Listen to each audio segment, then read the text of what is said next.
월급이 무한대로 주어지는 게 아니라 한 400번 받으면 끝나거든요. 네. 그러니까 지금 계속 그거를 소진해 가면서 가니까 저축이라는 거는 재테크가 아니고 그냥 기본적으로 해야 되는 의무인 거죠. 네. 자, 첫 번째 총량 저축 세우기, 두 번째 저축 방법을 플랜을 하라는 거죠. 자, 그 다음에 세 번째는 뭐냐면 정기 소비를 해야 되는데 그런 것들에 대한 예산을 한번 세워보자. 마지막으로 네 번째 세우셔야 되는 거는 내년에 써야 될 비정기적인 지출, 소비 예산을 잡아라. 자, 요 네 단계만 요렇게 딱 해놓으면은 가계부 쓰기가 쉬워집니다. 그거에 맞춰서만 하시면 되는 거니까.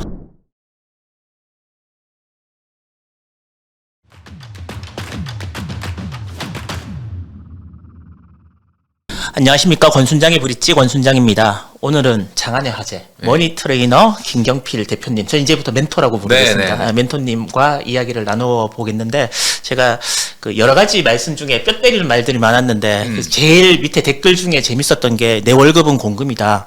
월급을 마음대로 사용하면 횡령이다. 라는 정말 뼈 때리는 말씀을 하셔갖고 많은 젊은이들에게 맞다라는 말과 뭐요, 좀 과하지 않느냐라는 얘기를 동시에 듣고 있더라고요. 그렇게 공감해 주셨다는 것 자체가 상당히 제가 한 말의 취지를 잘 이해하시는 것 같네요. 네. 공금 횡령이라고 하면은 좀 너무한 거 아니냐 이렇게 얘기하는데, 뭐 횡령보다 조금 한 단계 아래인 유용? 유용. 네. 어쨌든 잘못된 거죠. 네, 그렇죠. 네. 그러니까 뭐 제가 요즘 최근에 이제 가장 느끼는 게, 저희 때도 마찬가지였지만은 우리가 학창 시절에 주로 국영수 위주의 공부를 했잖아요. 네네. 국영수가 뭐 사회에 나와 보니까 뭐 중요하기는 한데 경제 개념을 너무 안 맞습니다. 공부한 것 같아서, 경제 개념 중에 가장 중요한 경제 개념이 저는 어떻게 보면 원가 의식이다라는 거. 그러니까 이제 이 돈 중에 몇 퍼센트가 진짜 내가 쓸 수 있는 거며 몇 퍼센트는 사실 쓰면 안 되는가.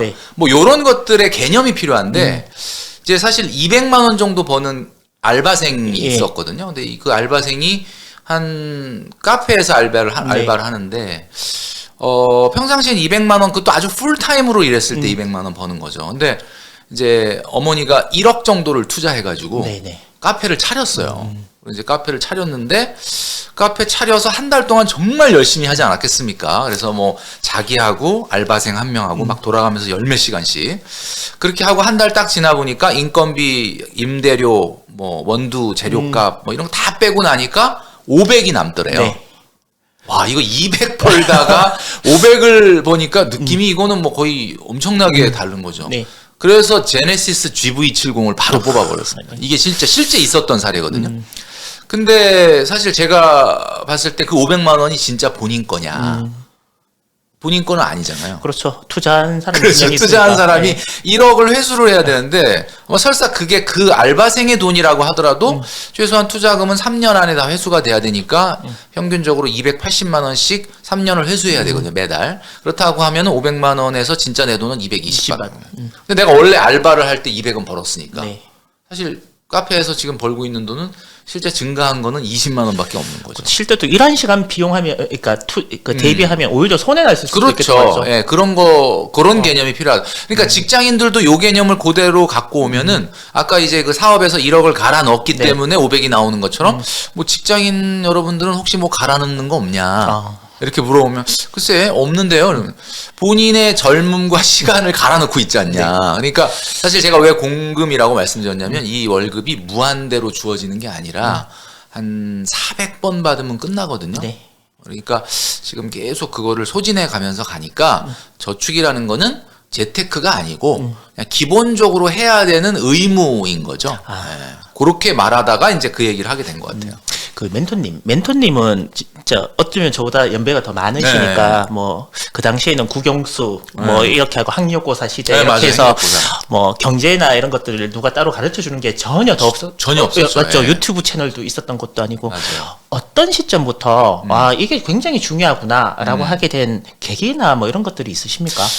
제가 이제 그런 질문을 가끔 받는데, 일단은 제가 집이 서울이긴 했는데 부모님이 엄청나게 가난하셨어요. 그래가지고 저희 누님 두 분이 있고 제가 이제 막내였는데, 어려서부터 뭔가 뭐, 물론 그 당시에 뭐 70년대 초반 이럴 때, 제가 아주 어릴 때, 그때는 뭐 그렇게 막 대단히 부자들은 눈에 잘 안 띄었긴 했는데, 막 그 전반적으로 힘들다 보니까, 그 응답하라 1988 네. 보셨죠? 딱 그게 이제 제 나이하고 나이대거든요. 그래서 그 어려운 어떤 그런 환경 자체, 이런 것들이, 뭔가 돈을 허투루 생각하면 안 된다라는 것이 그냥 몸에 뱄고, 네. 특히나 저희 부모님은 더더욱 그랬고, 그리고 저희 누님들이 굉장히 이제 그런 거를 어려서부터 강하게 교육을 시켰던 것 같아요. 그래서 우리는 빨리 돈을 벌게 되면은 나중에 빨리 돈을 모아서 집을 사야 된다. 뭐 이런 거. 그러다 보니까 제가 사회에 딱 나와서 어떻게 하다 보니까 좀 코 껴가지고 저축을 좀 세게 하기 시작을 했거든요. 그래서 한번 말씀드린 적이 있었는데, 당시에 그 재형저축 떼고 받은 월급이 155만 원, 그러니까 90년대 한 후반 정도였는데, 그때 155만 원 받아가지고 124만 원을 저축을 했거든요. 그러니까 그렇게 처음에 시작을 하다 보니까 그게 아예 그냥 몸에 밴 것 같아요. 그리고 제가 최근에 이 짠테크 가계부 네. 이걸 제가 이제 실제로 구매를 했단 말이에요. 네. 하면서 이게 그런 생각했어. 아니 항상 유튜브에 나와서 이렇게 돈을 어떻게 절약을 하고 어떻게 모으고 이런 걸 알려주시는데, 이 모바일 시대에 이 손으로 적는 가계부가 네. 어떤 의미를 가지고 있을까라는 게 좀 궁금했거든요. 그래서 가계부 앱이 많이 사용을 예. 하시잖아요. 네. 2024년도는 아마 우리 그 시청자분들도 아시겠지만은 2023년도부터 시작된 좀 경기 하강, 좀 굉장히 어려운 네. 그런 상황에 정점을 이루는 해가 이제 내년이 될 것이다. 그러니까 아마 우리 어렵다 하지만 직장인들조차도 이제는 상여금 보너스가 줄어드는 거 아니야? 라고 느낄 정도로 어려움이 있기 때문에 내년에는 우리가 그 가계부 앱보다는 뭔가 손글씨로 한 땀 한 땀 이렇게 적어 나갈 수 있는 가계부가 필요하겠다.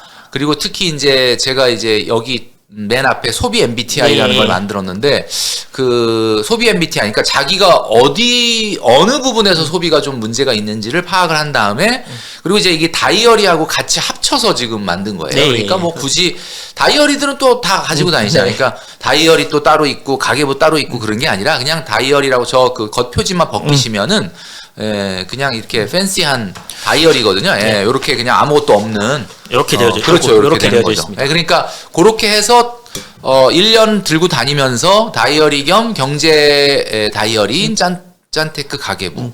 요렇게 하라는 취지에서 이제 만든 거죠. 직장인의 저축을 방해하는 뭐 5가지 이유 뭐 이런 것들을 쭉, 그래서 마이너스 통장, 할인, 신용카드, 그다음에 불필요한 뭐 이렇게 상품들, 특히 보험, 가입, 상품 가입. 그다음에 제가 이렇게 보면서 목적 없는 저축이 왜 나쁜 거지? 이런 생각을 했거든요. 그래서 이 목적 없는 저축이 왜 직장인들의 저축을 방해하는 요소로 들어가는지 한번 설명을 좀 부탁드려도 되겠습니까? 우리가 이제 많은 사람들이 일반적으로 생각할 때 저축 그러면 내가 안 쓰면 저축 아니냐 이렇게 생각을 하는 거죠. 네. 근데 저는 생각이 좀 다른 게, 저축이다라고 한다 그러면은 지금으로부터 한 2년 3년 안에 내가 어떤 투자의 목적을 갖고 슈팅을 할 수 있는 현금, 요것만 저는 저축이라고 생각해요. 네. 그러니까 예를 들면은 뭐 유럽 여행 가려고 내가 한 30만 원씩 적금 들고 네. 있다. 그거는 저축은 아니죠. 왜냐하면 왜 저축이 아니냐면은 이거는 내가 돈을 현재 안 쓰고 모으는 것 같지만, 여러분들 잘 생각해 보시면 이거는 연기된 소비죠. 네. 연기된 소비를 저축이라고 하면 안 되지. 그냥 그거는 쓰겠다는 건데 모아서 한꺼번에 쓰겠다. 네. 이야기니까 결국은 저축이라는 거는 어떠한 재투자를 목적으로 1, 2년, 2, 3년 안에 네. 쏠 수 있는 현금 실탄. 네. 그것만을 저축이라고 하는 거죠. 그래서 제가 봤을 때는 목적 없는 저축이라는 게, 제가 이제 우리 직장인들 많이 만나보니까 저축을 아예 안 하지는 않아요. 조금씩 양심상 다 합니다. 하는데 문제는 그 금액들도 굉장히 작고, 네. 그리고 가장 중요한 건 금액도 금액이지만 이거 왜 하냐라고 물어봤을 때 바로 대답을 못 해요. 뭘 왜 하긴 왜, 그냥 뭐 다 쓰긴 좀 미안하고 네. 양심에 걸리니까 그 정도는 좀 하는 거지. 그리고 하면서 나중에 이거의 용처가 어떻게 될지 나도 모르겠다. 그렇죠. 그러면은 사실 여러분 아시겠지만은 이 정확한 목적을 만들어 놓지 않는 저축이 만기가 돌아오게 되면은 만기를 딱 타는 순간에 갑자기 1,000만 원이 들어오는데, 하고 싶은 게 생기죠. 야, 이거 어떡하지? 그러면 1,000만 원에 딱 걸맞는 여러 가지의 소비들이 보이기 시작을 네. 하는 거죠. 마침에 차에 시동을 걸었더니 네. 뭐 엔진의 소리가 크게 들린다든지 뭐 예를 들면 백화점을 갔는데 가방이 너무 이쁘게 보인다든지 이런 식이 되다 보니까 목적을 명확하게 하고 저축을 해라. 이게 굉장히 중요하다는 거죠. 보험이 이렇게 계속 갱신이 돼갖고 내가 돈이 필요한 시점, 그러니까 뭐 나이가 많이 들었을 때 보험료를 제일 많이 넣어야 되는 갱신형 상품들이 대부분이어갖고 이 보험 때문에 고민을 굉장히 많이 하시거든요. 그러면 젊은 분들은 이 보험을 어떤 식으로 넣는 게 제일 좋을까요? 우선은 이제 그 뭐 보험회사나 은행이나 증권회사나 다 속성이 좀 다르긴 네. 한데 사실 우리 입장에서 그러니까 뭐 대출을 받을 때도 어떤 기준이라는 게 뭐 DSR이나 LTV나 예. 이런 기준들이 있잖아요. 우리 시청자분들이 네. 아시겠지만 그 기준이 누구를 위한 기준이냐? 사실은 자금을 필요로 하는 대출을 받는 사람의 기준이 아니라 은행의 입장에서 얼마까지 빌려줬을 때 안 떼일 것 네. 같냐? 라는 기준이잖아요. 그러니까 한마디로 공급자의 기준이거든요. 네네.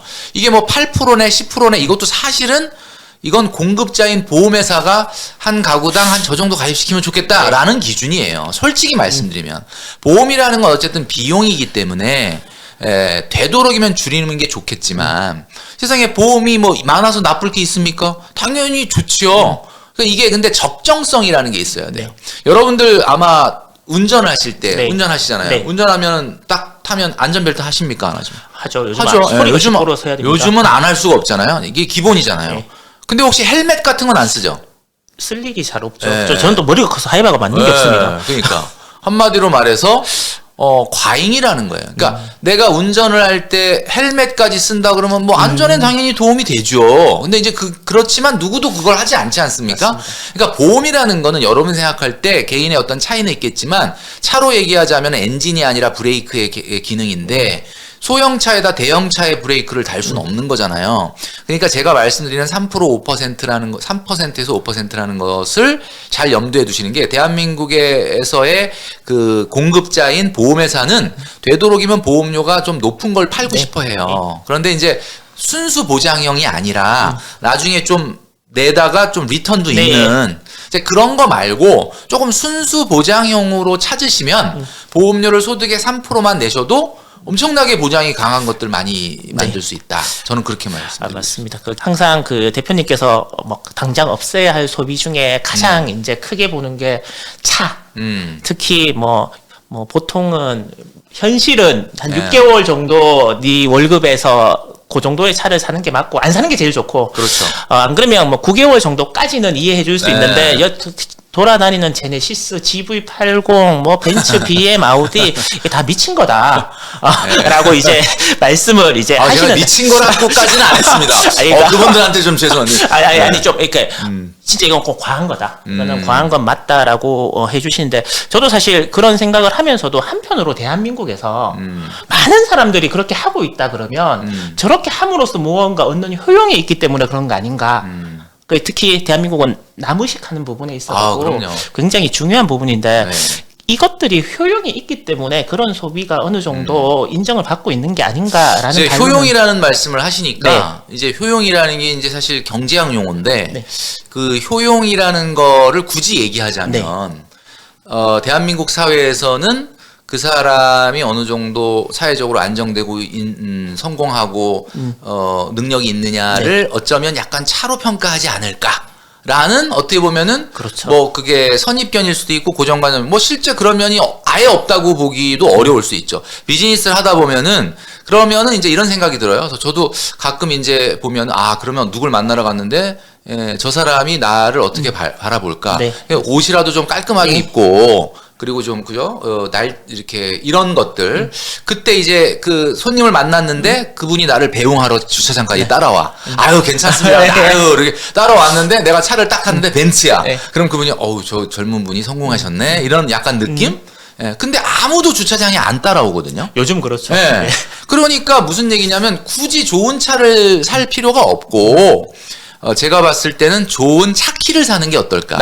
그래서 저는 차 키를 왜 보통 우리가 지갑이라든지 이 핸드폰이라든지 차 키 같은 걸 이렇게 놓지 않습니까? 그러면 차 키를 이렇게 벤츠나 BMW를 놓고 이게 대화를 하시면은 되지 않나. 저는 이제 그런 생각을 약간 재미삼아 해봤고, 그 다음에 이제 또 하나는 다른 사람의 눈을 의식한다기보다는 그런 면도 있지만, 저는 자기의 만족? 네. 그러니까 소위 말하는 우리가 흔히 하차감이라 그러잖아요. 맞습니다.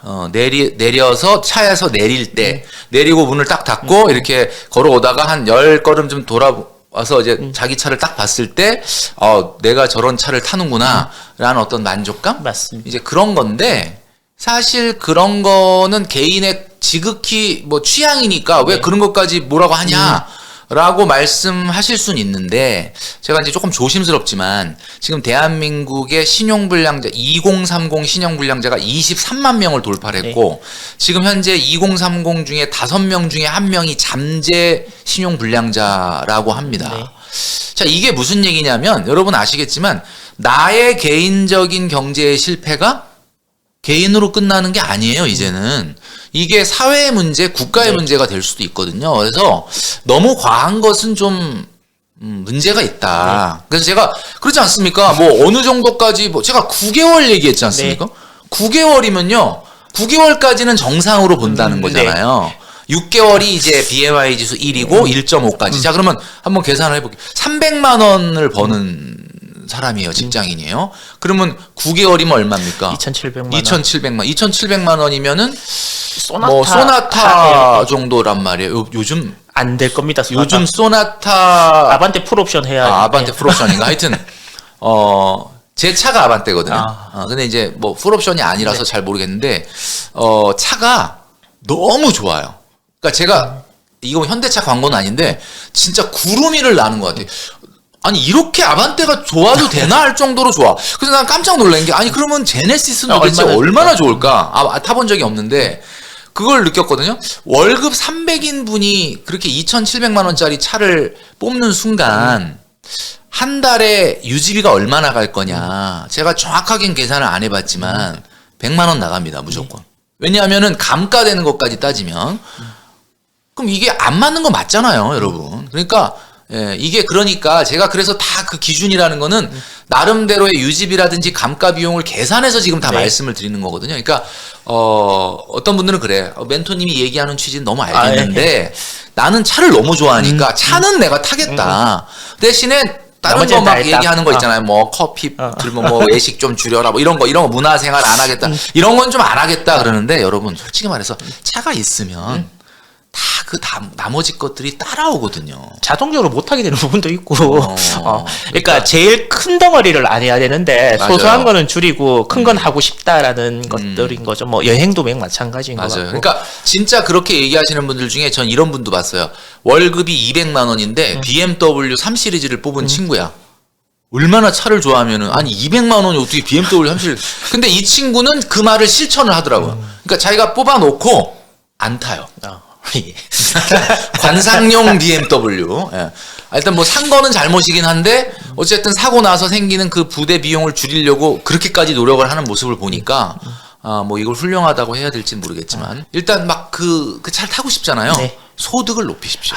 소득을 높이는데 온 힘을 다해야 되는데 제가 이제 멘토링을 좀 하다 보니까 만난 친구분 중에 그 직장인이었는데 92년생이었거든요. 92년생이면은 나이가 이제 새로 바뀐 나이로 32세인가 그런데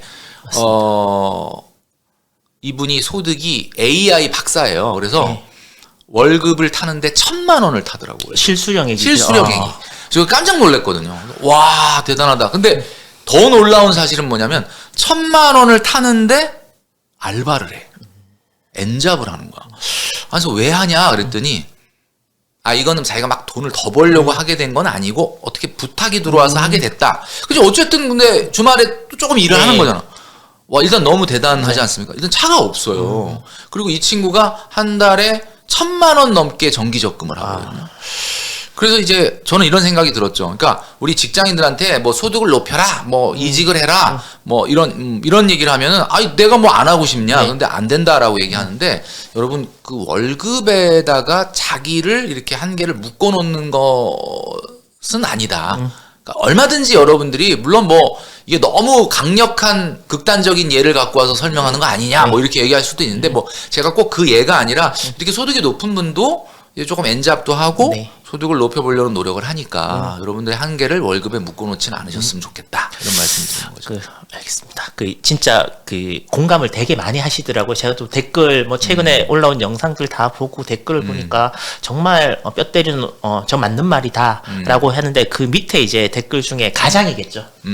그래 나도 그렇게 젊었을 때 살았는데 결혼하고 그래 결혼할 때도 나랑 경제관념이 비슷한 여자를 만나서 결혼을 했는데 애 둘 놓고 키우니까 말짱 도루묵이다. 저놈의 교육비는 방법이 안 생긴다. 아 교육비 정말 예, 문제죠. 그래서 이 교육비에 대해서 이렇게 자녀분들을 키우셨으니까 도대체 어떻게 관리를 해야 되는 건지 아니면 그냥 진짜 교육비도 월급의 얼마로 통제를 하는 게 맞는 건지.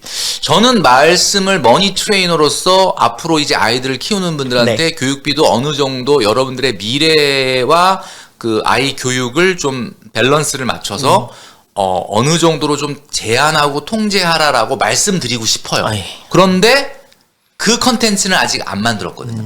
왜냐면 여러 번 머릿속을 생각을 해서 뭐 커피값은 어떻게 하고 교통값은 다 이런 건 제가 강력하게 얘기를 하는데 왜 제가 그걸 말씀을 못 드리냐면 우리 시청자분들도 아시겠지만 저도 그렇게 못 했거든요. 그러니까 내가 했던 거는 왜 안 돼? 이렇게 한번 할 수 있어. 용기를 내봐. 이렇게 이야기하겠는데 이게 뭐가 문제냐면 저도 사실은 그러니까 누구나 아빠 엄마가 되는 건 다 처음이잖아요. 네, 맞습니다. 그러니까 모르니까 위에 선배들이 뭐 이런저런 네. 얘기해도 그때뿐이고 막상 닥치면은 그걸 잘 못한다. 우리 권 대표님도 아이 지금 뭐 아이들이 예, 중학생이고 한창 이제 돈 많이 어떻게 보면 예체능 쪽입니까? 공부 쪽입니까?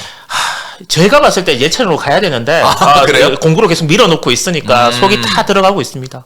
그러니까 사실 제가 만나본 젊은 엄마 아빠들의 생각을 보면은 이게 우리나라의 교육 시스템이 사교육이 없기는 좀 어려운 예, 상황인데 11살 되기 전까지는 막 공부가 그렇게까지 변별력이 없잖아요. 네. 그러니까 왜냐면 이렇게 학습 과정이 그렇게까지 막 엄청 어렵지가 않으니까 초등학교 4학년 때부터 어려워지고 네. 그전에는 그렇게 큰 차이가 없으니까 소위 말하는 낭중지추라고 그러죠. 뭔가 이렇게 탁 눈에 띄질 네, 않아요. 맞습니다. 그러니까 부모들이 얘가 공부를 잘할지, 뭐 운동을 잘할지, 뭐 예술에 재능이 있는지 모르니까 그때부터 막 다 실험을 하는 네, 거예요. 맞습니다. 그때 돈이 많이 들어가요. 오히려 초등학교 4학년, 5학년 넘어가서 얘가 공부 쪽은 조금 아닌 것 같아. 라면 뭐 근데 운동을 좋아한다. 너 운동 한번 해봐. 라든지 아니면 뭐 미술을 좋아한다, 음악을 좋아한다. 그거 한번 해봐. 이렇게 되는데 그러니까 오히려 이제 공부 쪽으로 그냥 공부 쪽이 맞는 것 같아요. 라고 이제 딱 결정이 나면 그게 돈이 제일 덜 들어가요. 그렇죠. 네. 네. 오히려 이제 뭐 중학교 가면 그냥 뭐 학원 한두 개 정도 네. 다니 그게 난데 이게 이제 공부는 아닌 것 같은데 그러고 예체능 쪽으로 가버리면 이게 또 끝도 없는 상황이 되는 거거든요. 그러니까 제가 꼭 당부드리고 싶은 건 뭐냐면 11살 되기 전에 초등학교 4학년 전에는 여러 가지 실험을 하지 마라. 그러니까 무슨 얘기냐면 뭐 친구 만나야 되니까 뭐 태권도도 가고 뭐 피아노도 가고 이러는데 아이한테 꼭 물어보셔가지고 아이한테 이게 너가 정말 하고 싶은 거면은 밀어주는데 뭐 그냥 뭐 친구 만나러 가야 돼 뭐 남들 다 하니까 이렇게는 하지 말아라. 이렇게 해서 좀 뭔가 본인의 의사를 어렸을 때부터 좀 들으면서 해주시고 초등학교 이제 고학년이 딱 돼서 얘가 공부인지 예체능인지가 딱 결정나면 그때는 이제 무조건 밀어붙일 게 아니라 자녀하고 대화를 통해서 사교육비의 수준을 정하셔야 돼요. 그러니까 내가 욕심난다고 막 많이 하는 게 아니라 이 정도 하는 게 어떠냐. 싫으냐, 너무 과하냐. 그걸 좀 조절을 해가지고 자녀한테도 경제교육이라는 게 엄마 아빠가 무조건 공부나 학원 이런 거는 그냥 무한대로 내가 하겠다고 하면 다 무조건 해주는 분이구나가 아니라 내가 그에 상응하는 노력을 안 하면 언제든지 이거는 다닐 수 없게 되는 거다라는 거를 알려주셔야 된다는 거죠. BMW 사진 않고 BMW 생활을 하면서 걸어 다니고 버스 타고 지하철 타고 뭐 이렇게 해서 진짜 커피값도 아끼고 구내 식당도 이용하고 해외여행도 덜 가고 이렇게 살아서 1억을 모았어요. 모았어요. 1억. 모았어요. 모으면 세상이 크게 뭔가 많이 변할 줄 알았는데 아. 막상 모아보니 할 수 있는 게 별로 없거든요. 그러니까 1억을 모으는 게 굉장히 중요하다는 말씀을 많이 하시잖아요. 네. 종잣돈을. 네. 이 종잣돈을 모으고 나서는 그러면 어떻게 진짜 재테크 한다고 뭐 주식에 뛰어드는 걸까요? 아니면 뭐 분산 투자를 해야 되는 걸까요? 아니면 뭐 경매라도 알아봐야 되는 걸까요? 어떻게 해야 되는 걸까요? 그러니까 이제 우리 대부분의 직장인분들이 정말 작은 월급에서 노력을 해서 뭐 5년, 6년, 7년 만에 1억을 만들게 된다. 말이 쉬워서 1억이지 그분은 엄청난 노력을 예. 한 거예요. 그럼 그 노력을 하는 동안 현타도 왔을 거고 중간에 막 포기할까 뭐 이런 생각도 여러 번 했는데 그걸 이기고 1억까지 왔다. 네. 저는 어찌됐건 간에 그 시간을 돌아보면서 본인의 자존감은 좀 올라갈 거라고 봅니다. 왜냐하면 통장에 내가 그렇게 그게 뭐 아무나 할 수 있는 건 아니잖아. 아무나 그냥 뭐 한 직장 5, 6년 다니면 다 1억 생겨 이런 건 아니잖아요. 그러니까 어떻게 보면 본인이 해냈다는 성취감과 자존감이 생겼을 거고 그 다음에 또 하나는 뭐냐면 1억을 만들기 위한 그 첫 달에 저축을 했을 때부터 정말 5년, 6년, 7년이 지날 때까지 1억 타면 뭐하지? 라는 생각을 계속 했을 거란 말이에요. 그러면은 1억을 만드는 그 순간까지 계속 1억을 가지고 뭘 할까를 계속 끊임없이 생각한 사람이면 저는 분명히 나름대로 어떤 영감이 있는 아이디어가 떠올랐을 거라고 봐요. 근데 만약에 진짜 저한테 멘토님 진짜 1억 모았는데 도저히 1억 모으고 그다음에 뭘 해야 될지 모르겠어요. 뭐 이런 분들도 가끔 있거든요. 근데 이제 1억 모으고 뭐 해야 되냐라고 물어보는 사람들의 90% 이상이 1억을 안 모은 사람들이거든요. 왜냐하면 1억을 모은 사람들은 잘 안 물어보는 게 내가 모으면서 생각해 봤는데 이걸로 어떻게 해야 되겠다라는 생각이 있어. 근데 없는 사람들은 1억 모으면 어떡할 건데? 약간 이러고 이제 물어보는 거거든요. 근데 이제 우리가 같은 건물에서도 1층에서 바깥을 바라보는 거하고 한 10층 올라가서 바깥을 완전 세상이 달라 보이잖아요. 그래서 1억을 모으고 난 다음에 여러분들이 할 수 있는 것들은 굉장히 1억을 안 모았을 때보다 많다. 자, 첫 번째로 말씀드리고 싶은 게 이거예요. 대한민국에서 평범한 사람이 뭐 부자까지는 아니지만 중산층 이상의 자본소득으로 나아갈 수 있는 첫걸음이 1억이라고 말씀드렸는데 가장 부자로 나아가는 데 있어서 기본이 뭐냐면 대한민국에서 4인 가구, 3인 가구, 2인 가구, 1인 가구 중에 어디가 제일 부자냐? 4인 가구가 제일 부자입니다. 4인 가구가. 그 다음은 3인 가구예요. 그 다음은 뭐겠습니까? 2인 가구죠. 가장 가난한 게 혼자 1인 가구입니다. 그건 어쩔 수가 없어요. 근데 어떻게 보면은 4인 가구가 제일 부자가 아니라 4인 가구가 부자가 될 만한 소득과 상황이니까 4인 가구가 된 거겠지만 어쨌든 문제는 1인 가구가 아닌 1인 가구가 2인 가구가 된다는 것 자체가 완전히 레벨이 달라지는 거거든요. 그러면 1억이라는 돈을 잘 생각해 보십시오. 내가 굉장히 좋아하는 사람이 있는데 요즘은 하도 이 경제적인 부분이 안 맞으면 결혼을 못 하니까 내가 돈 1억도 안 모았다 그러면 그 친구랑 결혼을 한번 하자 그럴까 이런 얘기 자체를 아예 꺼낼 수가 없는 거잖아요. 근데 만약에 1억이 딱 생기면 그래도 저 친구도 한 이 정도 모았을 거고 나도 이 정도 그러면 뭐 아주 큰 돈은 아니지만 우리가 그래서 우리 결혼을 한번 할까 이런 생각을 할 수가 있는 거잖아요. 그러니까 1인 가구가 2인 가구가 되는 데 있어서 가장 어떻게 보면 저 수준의 마중물이 1억인 거예요. 이게 이제 그런 거고. 그 다음에 여러분 아시겠지만 최근에는 이제 뭐 부동산 시장이 상당히 냉각되어 있긴 하지만 언젠가는 이 신축 아파트를 위주로 또다시 또 상승할 거라고 저는 보고 있는데 뭐 시기적으로 자산이라는 게 그렇게 어려운 게 아니잖아요. 너무 오르면 떨어지는 거고 너무 떨어지면 또 너무 안 오르면 또 오르는 건데 그렇다면은 이제 내가 청약을 한다. 요즘은 계약금을 최소한 뭐 1억 정도는 밀어넣을 수 있는 돈은 있어야 뭐 할 거 아닙니까? 나머지는 뭐 대출을 해결한다고 하더라도. 그 다음에 제가 직장인들 만나면서 요즘 깜짝 놀라는 게 아까 그 1,000만 원을 버는데 엔잡을 하다가 깜짝 놀랐잖아. 생각보다 엔잡이 많아요. 아마 우리 시청자분들 어떻게 생각하실지 모르겠는데 저도 깜짝 놀랐는데 이게 희한하게도 소득이 내가 봤을 때 괜찮네? 라고 하는 분들이 엔잡을 하지 아유 소득 정말 빡빡하겠다 그런 분들은 엔잡 안 해. 고기도 먹어본 사람이 먹는다고. 그러니까 이게 희한한 거예요. 그러니까 결국 엔잡을 하는데 그 엔잡이 뭐 어디 가서 알바 무슨 카페에서 그 서빙하고 이런 게 아니라 오 나름대로 자기가 전공하고 뭔가 전문적으로 하는 분야를 가지고 뭐 예를 들면 온라인에서 네. 뭘 하는 거야.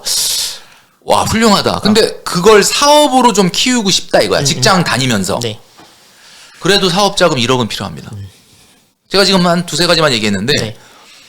그러니까 그러니까 소위 말하는 우리가 그 지금의 나를 한 단계 더 발전된 나로 만들기 위해서는 자본소득이 생겨야 되잖아요. 네. 그 자본소득으로 뭐 1억이면 무조건 자본소득으로 막 시원하게 간다 이건 아닌데 일단 그게 어떻게 보면 첫 단추와 같은 그런 역할을 한다. 그러니까 1억 다음에 어떻게 할 건데? 라고 물어보시기 전에 먼저 1억을 모으시고요. 그다음에 1억 모은 분들한테 꼭 말씀드리고 싶은 게 아우 힘들어.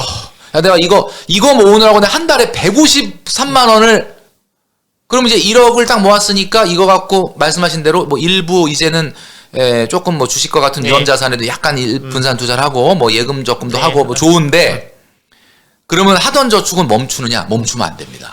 여러분 그 마라톤 뛸때 쉬었다 뛰면 못 뜁니다. 딱 쉬잖아요. 그거 못 뛰어요. 그건 못 뜁니다. 예, 그냥 힘들지만 그거 하던 거잖아. 계속 가셔야 되고 소득이 올라가잖아. 소득이 올라간다고 저축 더 하라 소리 안 하니까 일단 하던 거는 하셔야 된다. 그렇게 말씀드리고 싶습니다.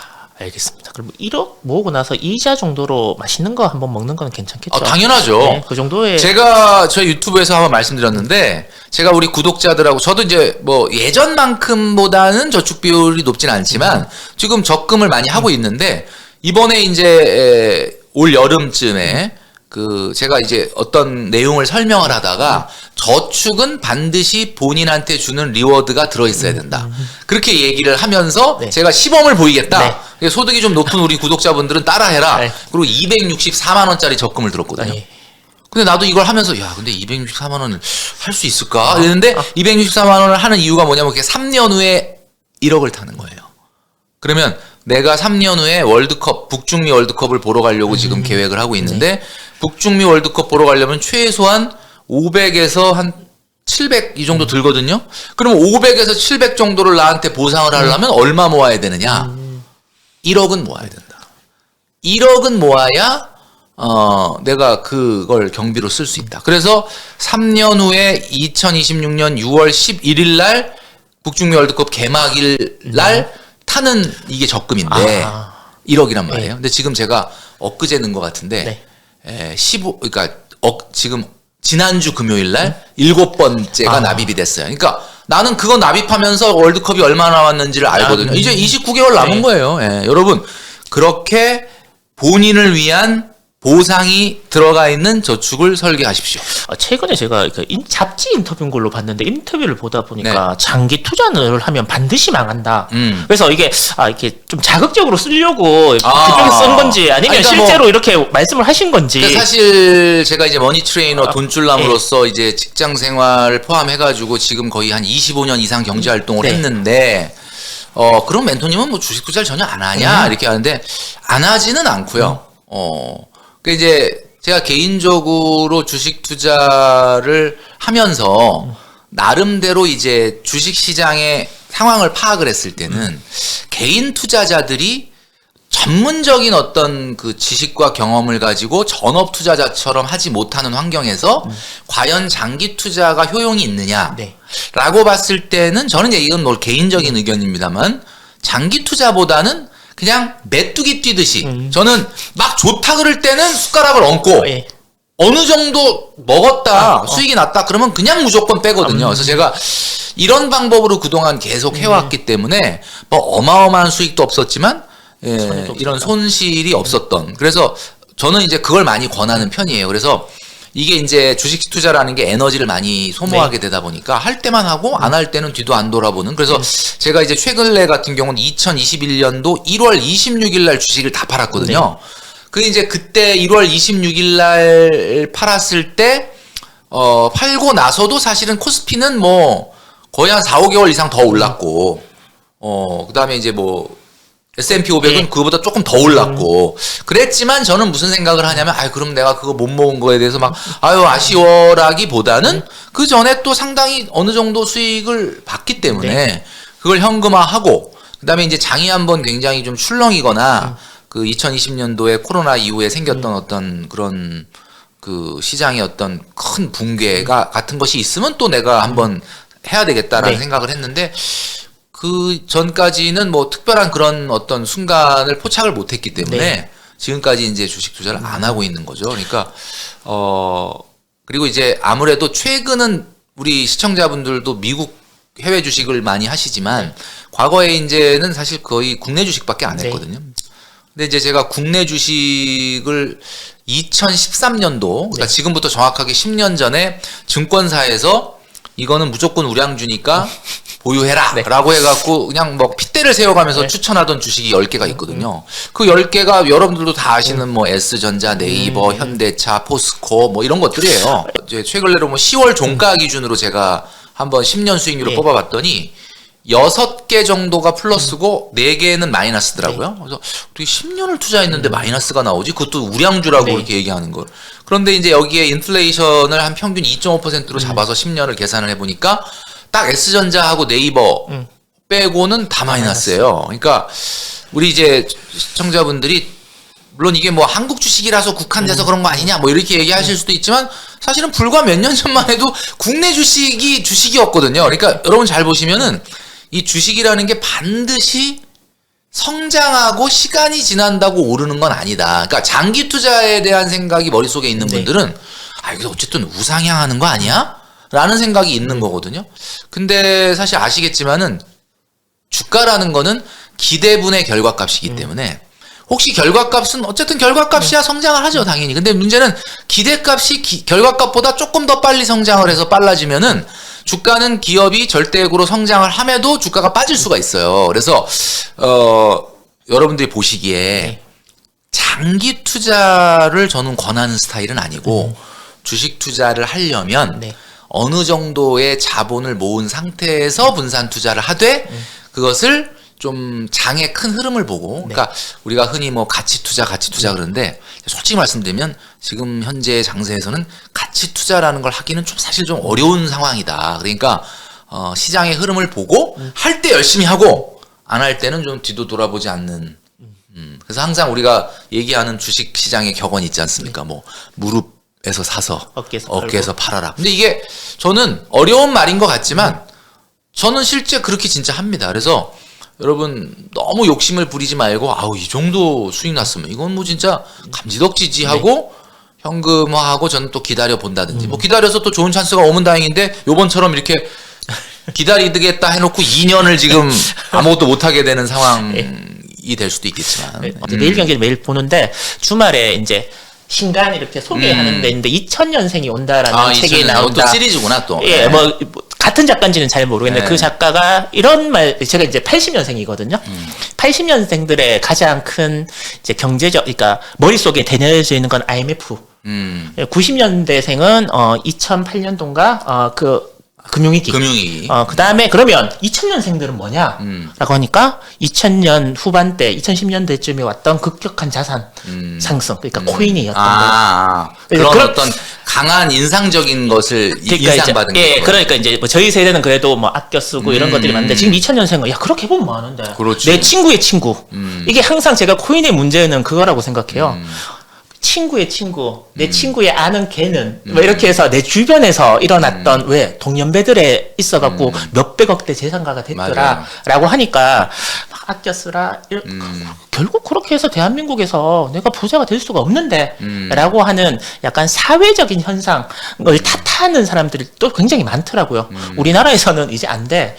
그 비트코인도 원화 비중이 달러보다 더 높고 비트코인 거래 중에 60% 정도가 대한민국 사람들이 하는 거라라고 하니까 대한민국 사람들이 다 올렸네 그냥. 예, 그래서 김치 프리미엄도 있고 그래서 이런 약간 사회적인 분위기나 아니면 이런 이야기를 하는 사람들에 대해서는 어떤 말씀을 하고 싶어요? 야 이거 어차피 돈 모아서 안 되고 우리나라는 구조적으로 이제 아껴 쓰고 안 돼, 집 갚아 라고 얘기하시는 분들이 있으시다면 어떤 말씀을 해주고 싶으십니까? 우선은 뭐 그 보고 느끼고 내가 듣고 한 것이 자기를 인격이라든지 뭐 이런 것들을 형성하는 데 가장 큰 영향. 2000년대생들이 아마 당연히 이제 그런 것들을 보고 자라면서 영향을 받을 거라고 생각을 하는데 중요한 거는 이제 지금 우리 사회가 부딪히고 있는 많은 문제 중에 하나가 저는 일반화의 오류하고 확증 편향이라고 보거든요. 그러니까 일반화의 오류라는 거는 우리가 뭐 자주 사용하는 용어 중에 하나인데, 사실 그냥 최근에 딱 한 번 있었던 경험을 그냥 진실로 받아들이는 거예요. 그러니까 누가 옆에서 야 누가 그랬대. 그럼 그게 진실이구나. 그렇지 않거든요. 수많은 어떤 경우의 수 중에 하나의 사례가 전체를 보여주는 것 같은 착각을 하는 판단? 그건 아니다. 그 다음에 이제 확증 편향이라는 게 이제 아무래도 유튜브, 우리가 지금 유튜브 하고 있지만 유튜브 시대가 만들어낸 어떤 가장 폐해가 확증 편향이죠. 그러니까 확증 편향이라는 거가 뭡니까? 그러니까 자기 신념하고 일치하지 않는 이야기는 아예 들으려고를 안 하는 거예요.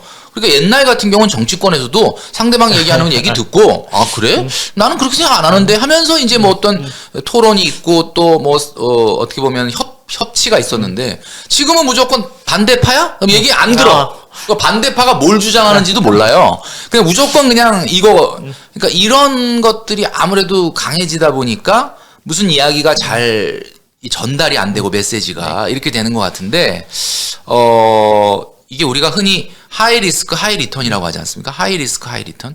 그럼 하이 리스크를 높이면 리턴이 높다.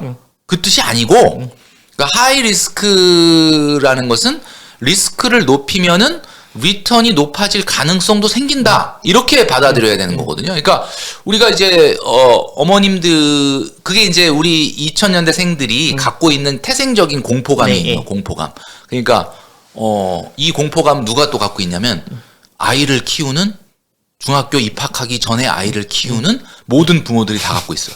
왜냐하면 우리 애가 혹시 공부를 잘 못해갖고 좋은 대학을 못 가거나 이렇게 좀 이렇게 되면 큰일 나겠다라는 공포감. 그런 공포감에 어머니가 지나가면서 플랜카드를 보면은 서울대학교 50명 합격. 그러면 저 학원만 보내면 우리 애는 서울대학교 갈 수 있는 거 아닐까라는 생각이 드는 거예요. 그 학원에 10,000명 이상이 지금 재학 중이거든요. 알고 있습니다. 그러니까 그게 이제 그렇게 되는 거잖아요. 그러니까 태생적으로 자기 확신이나 신념이 아닌 상태에서 내가 좀 더 뒤처지는 게 아닌가. 내가 어떻게 남들보다 이 투자 기획을 놓쳐가지고 나는 영영 어떻게 보면은 정말 날아가는 거 아닌가라는 불안감에 있는 사람한테 일반화의 오류가 생기는 거거든요. 그러니까 여러분들이 당연히 그렇게 생각하겠지만 지금 여러분들이 생각하는 우리 2000년대생들이 생각하는 게 보여지는 게 전부가 다가 아니에요. 그렇기 때문에 예전에 보면 요즘은 어떤지 모르겠는데 저희 때도 그렇고 뭐 수능 만점자니 뭐 이런 거 꼭 TV에 나와가지고 인터뷰를 했잖아요. 그러면 막 기자들이 막 적습니다. 어떻게 수능을 만점 맞았냐? 그러면 그럼 주로 하는 얘기가 저는 과외는 안 하고 선행학습보다는 교과서 위주의 원리 원칙에 의한 학습을 했다. 뭐 이러면 막 받아 적잖아요. 그럼 여러분들 그걸 받아 적고 내가 그걸 그대로 실천하면은 수능 만점이 되느냐? 아니라는 거예요. 그 사람이 성공한 이유는 그 사람도 몰라. 근데 얘기를 해야 되니까 황금 룰은 황금을 가진 사람이 그냥 이야기하는 룰이 황금 룰이 되는 겁니다. 가장 그럴싸한 이야기를 이제 그렇죠. 그러니까 일단은 뭐 그런 이야기를 하시는 거에 대해서 너무나 지금 공감은 되는데 실제로 그거는 정말 극소수들의 어떤 이야기다라는 것을 꼭 좀 기억을 해주시면 좋겠다라는 생각을 하는 거죠. 아까 뭐 노인빈곤율 이런 거 말씀드리면서 뭐 자식들 다 교육시키고 결혼시키고 집 살 때 돈 좀 보태주고 이렇게 이제 노인분들이 지금도 하지 말라고 그러는데 본인 노후 준비를 하세요. 그래도 그렇게 이제 하셨던 분들이란 말이에요. 그분들이 진짜 나이가 드셔갖고 이제 아프시고 병 드시고 이렇게 해서 이제 너무 노후가 준비가 안 되어져 있는 그런 분들 그러면은 도대체 어떻게 살아가야 되는 건가? 아니면 그 밑에 단계 좀 갈팡질팡 하시는 분들 있잖아요. 어떻게 노후 준비해야 되나? 어떻게 살아야 내 노후가 자식한테 약간 이렇게 도움 안 받고 내 스스로 이 생을 마감할 수 있을까라는 플랜을 짤 수 있을까라는 게 고민이신 분들도 요즘 굉장히 많습니다. 저의 고민이기도 하니까. 근데 이제 저는 11년 정도 직장 생활하고 은퇴를 했거든요. 근데 은퇴라는 거는 사실은 일을 그만둔 게 은퇴가 아니라 하기 싫었던 일에서 하고 싶은 일로 바꿔 타는 게 은퇴예요. 그러니까 바꿔 타고 고생을 한 10년 했어요. 뭐 당연히 이제 좋은 직장에 우리 동기들은 뭐 제가 퇴직하고 2, 3년도 안 돼서 다 연봉 1억이라고 막 자랑을 하는데 제 생각에는 그런 것 같아요. 우리가 태어나서 초중고를 다니면서 나는 태어나서 무엇을 좋아하고 무엇을 잘하나 보다는 야 대학 가야지. 맞아요. 이거에 그냥 쫓아간 거잖아요. 그래서 이제 대학을 갔어. 대학 갔더니 야 취업해야지. 그래 그럼 취업하면 또 뭐 원하는 이걸 또 스펙을 쌓기 위해서 그래서 취업을 했어. 취업했더니 야 저기 승진도 하고 좀 이렇게 높은 자리로 올라가려면 안정적으로 가려면 노력해야지. 또 노력을 했단 말이에요. 그러니까 여태까지 살아온 길이 경쟁과 어떻게 보면은 그런 걸로 앞만 보고 뛰었는데 여러분들이 놓친 게 뭐냐면은 내가 이제 태어나서 한평생을 사는데 내가 정말 좋아하는 일이 뭐고 내가 잘하는 일이 뭔지를 발견하고 가는 사람도 있지만 그렇지 못한 사람이 많잖아요. 네. 그러니까 이제 인생 후반전을 준비하시는 노후 준비를 준비하시는 많은 분들한테 저는 꼭 이렇게 말씀드리고 싶어요. 첫 번째 뭘 버려야 되느냐면 노후 준비의 첫 번째는 자산의 재테크에 의해서 노후 준비의 성공과 실패가 가늠이 될 것이다라는 생각을 버리는 게 일단 첫 번째예요. 아, 그게 가장 예, 왜 그러냐면 물론 투자를 잘해서 엄청나게 성공한 사람이 있을 수 있죠. 근데 그분들의 사례가 보편화될 수는 없어요. 절대로. 그러니까 무슨 얘기냐면 과거에 경제 성장률이 막 10%, 15%이던 시절에 자산 성장률은 그거보다 훨씬 뛰어나게 높았을 때고 그러니까 우리 부모님이나 아니면 우리 부모님이 아니면 우리 부모님의 친구의 친구라도 우수 사례가 있죠. 굉장히 성공 사례가. 그 사례를 보면은 어디에 아파트 잘 사놨다, 뭐 어디에 땅 잘 사놨다, 뭐 이런 거잖아요. 그러니까 지금 내가 나도 그러면 노후 준비를 하는데 뭔가 뭐 비트코인이 됐든 뭐 어떤 성장주가 됐든 이거 아니냐. 이제 그 생각을 하면서부터 이제 불행의 시작이 되는 거예요. 그걸로 물론 뭐 성공하면 좀 낫고 실패하면은 어렵겠지만 그걸로 승부는 안 난다라는 것. 그러니까 재테크는 거들 뿐이지 절대로 그걸로 노후 준비가 성패가 가늠나지 않는다는 거. 그 사실을 받아들이셔야 됩니다. 자, 그럼 이 사실을 받아들이고 나면 어떻게 되느냐? 그러면 결국은 뭐냐? 아시겠지만은 자산보다는 소득이 중요해지는 시대예요. 자산보다는 소득이 중요해진다. 이게 왜 그러느냐? 여러분 한 30년 전만 해도 신랑감을 딱 데리고 오면 그 신부 부모가 집안이 어떤 집안이냐, 그 다음에 직업이 뭐냐 두 개를 물어보는데 만약에 둘 다 좋다면 뭐 당연히 후한 점수지만 예를 들면 집안이 좋아, 돈도 좀 굉장히 있어. 근데 직업은 조금 요즘 좀 애가 아직 자리를 못 잡아서 어디 그래도 굉장히 좋은 점수를 줬거든요. 근데 최근에 잘 보시면 딱 신랑감을 데리고 왔는데 집안 부모님이 돈 좀 있어, 뭐 건물 하나 있고 뭐 이렇게 괜찮아. 근데 직업이 뭐야? 요즘 직업은 아직 좀 별로 하는 일이 없는데 그러면 점수 완전히 나빠. 이게 무슨 얘기냐면 옛날 같으면 후한 점수를 받았던 신랑감이 왜 지금 그렇게 박한 평가를 받게 되느냐? 결국은 지금은 자산의 가치보다는 소득의 가치가 훨씬 더 중요해지는 시대가 됐다. 한마디로 말해서 뭐 요즘 잘 나가는 주식들이 다 BPS가 높아가지고 주가가 높은 게 아니잖아요. 한마디로 말해서 미래에 대한 그 수익의 기대감이 높으니까 잘 나가는 거잖아요. 그러니까 무슨 얘기냐? 여러분, 소득의 크기가 아니라 소득의 영속성에 투자하셔야 돼요. 그 소득의 영속성이 뭐냐? 한 달에 100만 원을 벌더라도 여러분들이 정말 좋아하는 일을 찾잖아요. 그러니까 아침에 눈을 딱 떴는데 회사 가고 싶다 이러고 출근하시는 분은 솔직히 많지 않잖아요. 변태죠. 없죠, 그런 사람. 근데 내가 노후에 이제 1차 은퇴하고 나서 눈을 딱 떴는데 나 또 그거 하러 거기 또 그 사회활동하러 가야지. 근데 막 그게 신나. 그러면 집에 있는 배우자도 저 사람은 돈도 별로 벌지도 못하는 일인데 왜 저렇게 좋아하고 흥미가 있지? 그런 일을 여러분들이 만드신다 그러면 이게 절대 돈이 우선되면 안 돼요. 그러니까 돈이 우선되는 거를 생각을 하시니까 자꾸 무슨 뭐 자격증을 딸까, 뭐 무슨 뭘 배울까. 이거는 여러분들이 포인트가 어디 맞춰져 있는 거냐면 내가 기쁘게 잘할 수 있는 거에 맞춰져 있는 게 아니라 내가 500은 벌던 사람인데 그래도 한 300은 벌어야 되지 않을까? 맞아요. 여기에 맞춰져 있으니까 하기도 싫은 무슨 자격증 공부. 이거는 여러분 인생 후반전에 이거 또 하시면 안 돼요. 절대로 중요한 거는 여러분이 분명히 태어날 때 신이 여러분들한테 분명히 여러분을 만드실 때 분명히 잘하는 거와 흥미로운 걸 넣어줬어. 근데 그거를 빨리 발견하면 해피한데 나 잘 모르겠는데. 자, 그러니까 지금부터 여러분들이 1차 은퇴할 때까지 기간 동안 그거를 발견하라고 지금 그 시간이 주어져 있는 거거든요. 그러니까 우리가 맞닥뜨려야 될 노후 문제 중에 가장 큰 문제가 인플레이션 문제거든요. 지금 인플레이션이 뭐 조금 뭐 수치상으로는 지표는 좀 낮아지고 있다고 그러지만 이게 실질적으로 인플레이션 문제가 해결이 안 될 가능성이 높잖아요. 예. 그러니까 사회 활동을 안 하시잖아요. 그게 아무리 돈을 적게 버는 일이라 하더라도 기쁘게 월화수목 금은 아니라도 월화수를 뭐가 기쁘게 사회 활동 할 수 있는 커뮤니티가 있으면 설사 그게 돈이 엄청나게 안 돼도 여러분들은 노후의 소비가 줄어들게 됩니다. 100만 원 버는 게 100만 원 버는 게 아니라 100만 원 벌고 100만 원 쓸 걸 안 쓰니까 200 효과가 생기는 거예요. 그래서 그걸 찾으셔야 됩니다. 그걸 찾는 게 노후 준비에 근데 이제 뭐 난 내일 모레 퇴직인데 그러면 그거는 좀 어렵고 제가 지금 말씀드리는 거는 나 한 10년 후에 이제 정년인데 지금부터 준비를 하셔야 되는 거예요. 그래서 절대 돈을 우선순위에 두시면 안 돼요. 왜냐면 돈을 우선순위에 두시면은 오래 할 수 없고 지속할 수가 없는데 내가 정말 이 분야에 대해서 내가 옛날부터 관심이 있었고 남들은 다 이런 거 하찮게 생각하지만 난 요거 하나는 좀 너무 해보고 싶었다 라고 하는 일을 만드시면 그게 처음에 돈이 얼마 안 되더라도 나중에 분명히 돈으로도 성공할 가능성이 있을 것이다. 저는 이렇게 말씀드리고 싶습니다. 제가 최근에 어떤 그 기사를 보니까 뭐 경제학자인지 뭐 어떤 분께서 의사 출신의 경제학자 이렇게 나왔던 것 같은데 어디서 태어나는지가 자산의 기준으로 봤을 때 50%.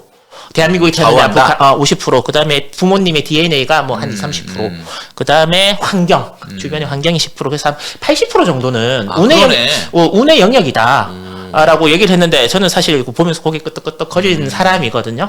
혹시나 이렇게 뭐 머니 트레이너를 하면서 많은 분들을 만나시고 이러다 보면 열심히 노력하는 부분도 분명히 필요하지만 운도 분명히 따라야 될 것 같거든요. 그래서 그런 부분에 대해서 한번 고민해 보시거나 생각해 보신 부분이 있으신지. 저도 지금 이야기를 들으면서 그 생각은 안 해봤는데 저도 운칠 기삼 정도인 것 같긴 한데 여기서 운이라는 게 뭐냐면 우리가 이제 예술 뭐 음악이나 미술 이건 주로 재능의 영역이라고 네. 많이 얘기하잖아요. 그리고 체육도 사실은 재능의 영역이라고 얘기하고 저도 인정합니다. 공부는 재능이냐 노력이냐 이게 좀 약간 논쟁이 있거든요. 네. 저는 이거 쌉재능이라고 생각합니다. 네, 왜 그러냐면 그러면 공부마저도 재능이면은 이거 노력으로 되는 사람은 뭐냐라고 얘기하는데 사실은 공부도 재능이에요. 근데 이제 재능인데 그 공부마저 재능이라고 얘기했을 때 상처받을 그 수많은 사람들 때문에 사실 유야무야 이렇게 입을 얘기 안 하는 것이 사실 재능입니다. 그러니까 노력을 해서 그 어려움을 돌파하는 것들이 사실 재능의 영역인 거거든요. 지금 우리 시청하시는 많은 분들 이걸 시청하면서 내가 조금 더 나은 경제적 안정을 이루겠다. 이게 재능입니다. 이게 그냥 할 수 있는 게 아니에요. 유튜브 뭐 다 한두 개씩 보는 거 아니에요. 이것도 이런 거에 관심을 갖는 게 여러분들이 재능이 있다는 뜻이거든요. 근데 이제 제가 말했을 때는 그러면 재능이라고 하는 부분 말고 이 재능을 제가 이제 지금 운으로 표현했는데 뭐 타고난 거니까 어느 정도 어떻게 보면 기술, 노력 이 부분으로 결국은 내가 핸들링 할 수 있는 움직일 수 있는 부분 이 부분이잖아요. 제가 얼마 전에 아마 우리 시청하시는 많은 분들도 보셨을 겁니다. 뭐 스포츠를 안 좋아하시는 분도 이분의 이름은 아마 모르진 않을 텐데 오타니 쇼헤이라는 야구 선수 있죠. 계약을 희한하게 맺었죠. 희한하게 맺었는데 이 선수가 저는 이 선수를 예전부터 이렇게 지켜봤는데 좋아한다라는 표현보다는 전 존경하거든요. 근데 이 선수가 왜 제가 존경을 하느냐? 여러분 아시겠지만 이 선수가 뭐 LA 다저스하고 얼마 전에 7억 달러? 네. 뭐 우리나라 돈으로 약 한 9,200억 정도 된다고 하더라고요. 그런 엄청난 계약을 받을 정도. 왜냐하면 이분이 일단 그 메이저리그라고 하는 세계 최고의 선수들이 모여 있는 곳에서 타자로 성공하기도 힘들고 투수로 성공하기도 힘든데 타자와 투수에서 다 MVP를 먹었어요. 이도류죠. 예. 네, 이건 뭐 정말 괴물이라고밖에 볼 수가 없는데 그러면 이 사람은 물론 타고난 부분이 분명히 있겠지만 어떤 노력을 했느냐 봤더니 여러분 놀랍게도 이분이 이 선수가 그 만다라트 계획표라는 거 아시죠? 만다라트 계획표. 그걸 이제 보여주더라고요. 근데 와, 그 만다라트 계획표가 뭐냐? 그러니까 이제 그 만달이라는 게 이제 그 연꽃 그 불교에서 얘기하는 꽃이 쫙 이렇게 피는 모양의 그러니까 내가 가운데 중심 나의 핵심적인 목표가 있고 그 목표를 이루기 위한 서브의 목표들 그리고 그 서브의 목표를 이루기 위한 또 서브의 목표들 이런 것들을 이제 꽃이 만개해 나가는 것처럼 적는 그리고 매일 그거를 피드백하는 거래요. 그러니까 8 곱하기 8이면 이제 64개 정도. 근데 제가 그 만다라트 계획표를 봤어요. 저도 얼핏 봤습니다. 보셨죠? 네. 근데 거기에 뭐가 나오냐면 뭐 이 선수가 당연히 운동선수니까 뭐 근육을 만들고 뭐 허리를 강화하고 뭐 이런 거 다 있을 거 아닙니까? 근데 놀랍게도 뭐가 있냐면 휴지 줍기. 멘탈하고 운이 있습니다. 맞아요. 그러니까 멘탈과 운이라는 목표에 16개의 행동 지침이 있는데 그 운이 뭐냐? 나의 그 운을 좀 끌어당기기 위해서 휴지 줍기. 제가 휴지 줍기가 있고 뭐가 있냐면 인사 잘하기. 그 다음에 심판한테 마음을 정성껏 대하기. 뭐 이런 것들이 있어요. 그리고 멘탈에는 뭐가 있냐면 마음의 파도를 만들지 않기. 일비일희하지 않기. 그리고 급격히 타오르다가 식는 그런 거 없게 하기. 그리고 마음의 평정심 찾기. 뭐 이런 것들이 있더라고요. 그러니까 이제 요번에 그 7억 달러 계약하고 나서 많은 사람들이 굉장히 스포트라이트 받았는데 내용을 보니까 뭐야 이거 뭐 이게 그 어마어마한 돈을 10년 후에나 받아라. 그리고 그냥 나머지 한 10%씩 20%만 받고 그러니까 사실 굉장히 연봉이 작은 연봉이고 10년 후에 받게 되니까 결국 그 화폐 가치로 환산해 보면 7억 달러가 아니라 거의 한 뭐 4억 달러밖에 안 되는 형편없는 계약이다. 근데 이게 놀라운 게 이거를 구단에서 요구한 게 아니라 본인이 그걸 요구했다는 거예요. 그래서 아니 이상한 사람이네. 아니 돈을 주겠다는데도 싫어하는 사람인데 이 선수가 얼마나 대단하냐면 그 만달 아트에 나와 있는 목표에 보니까 내가 저 돈을 저렇게 어마어마한 돈을 1년에 1,000억 가까운 연봉을 받으면 마음의 파도가 안 일겠느냐. 내가 초심을 유지할 수 있겠느냐. 내가 아무리 멘탈이 강하지만 내 마음을 지킬 수 있겠느냐. 이 유혹을 이길 수 있겠냐. 그러니까 결국 만달 아트의 그 목표를 달성하기 위해서 자기가 일부러 구단한테 나는 그 돈 10년 후에 받겠다. 이렇게 얘기를 한 거거든요. 그러니까 마치 그 손흥민 선수가 축구를 하는 동안은 결혼을 하지 않겠다라는 게 축구에 전념하기 위한 자기 관리? 저는 정말 대단하다라는 생각이 드는 거죠. 그래서 사실 우리가 내가 정말 뭘 좋아하는지 뭘 잘하는지 난 잘 모르겠는데 라고 하지만 정말 이 오타니 쇼헤이 선수의 그 프로 정신, 내가 나의 어떤 정말 잘할 수 있는 거를 끄집어내고 내 인생의 어떤 역량과 잠재력을 끌어내는데 앞으로 10년, 5년 세월 동안 한번 노력을 해보자. 이 오타니 선수처럼 이런 애티튜드로 접근한다 그러면 저는 정말 여러분들이 그 세상에 어떤 누구보다 잘할 수 있는 일을 만들 수 있을 거라고 보거든요. 그리고 여기서 이제 제가 여러분들이 정말 하고 싶은 거라고 하니까 또 혹시 착각하실까봐 말씀드리는데 여기서 내가 좋아하고 하고 싶은 일은 내가 엔터테인 하는 일은 아닙니다. 내가 뭐 피아노 배우고 싶어요. 뭐 색소폰 이런 게 아니고 누군가의 필요를 해결해 주는 일이어야 돼요. 그러니까 누군가의 필요를 해결해 주면은 소득이 되는 거고 나의 필요를 해결하면 소비가 되는 거잖아요. 그러니까 제가 지금 말씀드리는 걸 여러분들 좋아하는 일을 찾으세요라는 거는 나 저 골프 배우고 싶어. 그러니까 이게 아니라 나의 필요를 해결하는 일을 찾으라는 게 아니라 여러분의 능력으로 누군가의 필요를 해결해 주는 일인데 여러분이 정말 잘할 수 있는 일. 그걸 찾으셔야 된다. 저는 그냥 하나 아이디어를 드리자면 아이디어가 잘 안 떠오르시면요. 유튜브를 하나 만드세요. 그러니까 저는 이게 왜 되게 중요한 유튜브라는 거를 만드는 순간 구독자가 딱 한 명이 돼도 나는 누군가 대화하는 나를 바라봐주는 사람이 있기 때문에 생각을 하거든요. 내가 뭘 해서 저 사람의 필요를 해결해 줘야 되지? 저 사람의 궁금증을 어떻게 해결해 줘야 되지라는 생각을 하면은 여러분들이 잘하는 거를 일깨울 수 있는 좋은 방법이 된다. 알겠습니다. 저도 오늘 또 새로운 것들을 많이 배워갖고 가는데요. 예전에 그 한참 오래됐죠. 카드 회사에서 부자 되세요. 뭐 이렇게 이제 하는 광고. 사실 지금 돌이켜 보면 카드 회사에서 부자 되세요 광고는 좀 어폐가 있지 않나. 그러니까. 뭐 원할 때 떠나라 그러고 막 이제 그런 것도 하고 이제 그랬는데 그 멘토님께서는 대한민국을 살아가는 우리들의 부자의 조건. 는 뭐라고 생각하십니까? 뭐 예전에 한참 나왔어요. 뭐 유럽에서는 뭐 악기 하나 연주하고 그다음에 또 그 뭐지 그 외국어도 다른 거 하나 하고 뭐 이런 것들이 부자인데 우리는 몇 평에 살고 어떤 차를 타고 뭐 돈이 어느 직장에 다니고 이게 부자의 조건이다. 중산층의 돈이 조건이다. 얼마 있어야 되고. 이렇게 했는데 사실 그건 좀 아닌 것 같고 항상 돈에 대해서 고민하시고 이렇게 하시니까 이 부분에 대해서도 한번 고민해 보신 부분이 있으실 것 같아서 한번 여쭤봅니다. 글쎄 뭐 사실 뭐 부유층이냐라 뭐 중산층이냐를 나눌 때 우리가 막 자꾸 돈을 기준으로 네. 하는데 저는 그건 아니라고 보고요. 어쨌든 뭐 행복이 꼭 돈의 크기에 따라서 비례한다고 뭐 재벌이 제일 대한민국에서 행복할 텐데 그건 아니지 않습니까? 그러니까 저는 이렇게 봐요. 우리가 보통 부유층, 중산층, 서민층 이렇게 얘기하잖아요. 그때 부유층은 뭐 영어로 upper class라고 하는데 가장 위에 있다. 뭐 자산이 뭐 100억이다, 200억이다 그게 아니라 전혀 노동소득이 없이 자본소득으로만 자기가 원하는 삶을 살 수 있으면 부유층이다. 그러니까 예를 들면 내가 단 한 20억밖에 없지만 나는 거기서 나오는 자본소득 갖고 난 너무 해피하게 사는데 그 사람 부유층입니다. 예, 저는 인정. 정말 누구와의 비교에서도 나는 그런 거 영향 안 받고, 네. 나는 뭐 이렇게. 그래서 난 자본소득으로 오로지 살아간다, 뭐 부유층.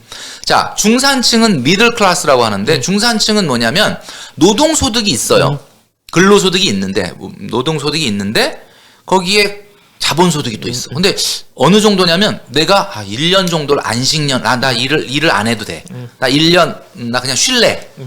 그래도 최소한의 최저생계비 정도의 소득은 그냥 자본소득으로 나온다. 물론 뭐 그걸로 계속 뭐 10년, 20년 살아가긴 조금 부족하지만 그런 정도면은 그러니까 나는 뭐 은행에 1억 정도 맡겨놔서 예금 이자 한 500만 원 나온다. 그 정도로는 안 되고 최소한 이제 제가 굳이 말씀드리자면 지금 우리나라의 그 보건복지부 발표 2023년도에 1인 가구 최저 생계비가 124만 6,700 뭐 50원인가 뭐 그렇거든요. 120 한 5만 원. 1년에 한 1,500만 원 정도. 그러니까 내가 1인 가구인데 나 1년간 그냥 일 안 할래라고 해도 1,500만 원 정도가 자본소득이 나와. 지금 금리로 얘기하면 한 3억 7,500 정도의 돈이 있어야 돼. 그 정도면은 전 중산층이라고 보는 거고. 서민층은 뭐냐? 서민층은 오로지 근로소득에만 의존하고 있으면은 연봉은 3억을 타도 서민층이다. 이렇게 얘기할 수가 있는 거예요. 그러니까 여러분 제가 1억 만들기를 강조하는 이유 중에 하나가 뭐냐? 서민층 그러니까 어때요? 여러분 서민 물론 본인이 난 서민이다라고 얘기하는 분들이 제일 많지만 정치인들이 많습니다. 예, 그죠. 워킹 클래스거든요. 워킹 클래스. 그러니까 워킹 클래스라는 게 워킹을 하고 있으면은 일단은 다 서민인 거예요. 그러니까 내가 연봉 3억이라도 그러니까 이것이 결국 언젠가 중산층 이상으로 가려면은 자본소득을 만들어야 되는데 그 자본소득이 최소한 1인 가구면 1,500, 2인 가구면 2,500이 돼야 되는 거고 그 이상이 되기 위해서는 일단 그래서 뭐 1억 모으기가 중요하다. 뭐 첫 단추다. 이런 얘기를 제가 말씀을 드렸던 거고 부자는 우리 그 여러 가지 경제 관련된 서적 중에 경제학 책 중에 첫 번째 책이 이제 국부론이라고 하는데 네. 애덤 스미스가 그 국부론에서 이런 얘기를 했더라고요. 부자는 부를 소비하면서 행복을 느끼는 게 아니라 부의 연속성에 더 큰 행복을 느낀다. 뭐 이런 이야기가 있더라고요.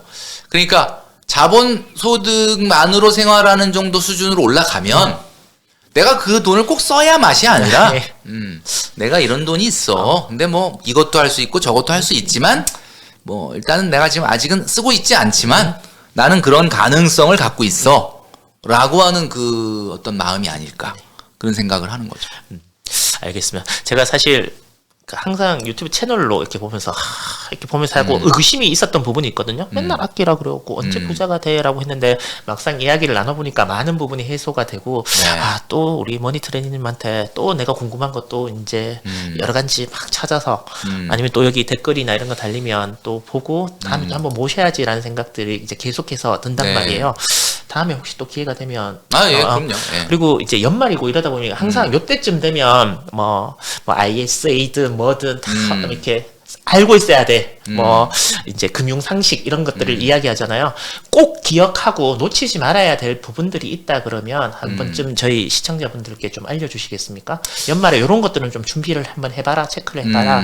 저는 뭐 금융 상품, 뭐 소득 공제 뭐 이런 얘기는 다 많이서 이제 예. 들으셨을 거라고 보고 올해가 이제 다 지나고 있는데, 사실 우리나라는 1월 1일 날 딱 스타트를 미리 계획을 세워서 못했다고 해도, 뭐 또 한 1월 말쯤 그렇죠. 되면 또 뭐 새해 인사하면서 음력. 이렇게 해주지 않습니까? 그러니까 참 좋은 것 같은데, 늦었다고 생각할 때가 진짜 늦은 거다라는 박명수 씨 얘기도 물론 맞는 말이지만은, 사실 늦었다고 생각할 때 시작을 하면은 그래도 지나고 보면 그래도 그때라도 시작한 게 진짜 맞다 이런 생각을 할 때가 많거든요. 네네. 저도.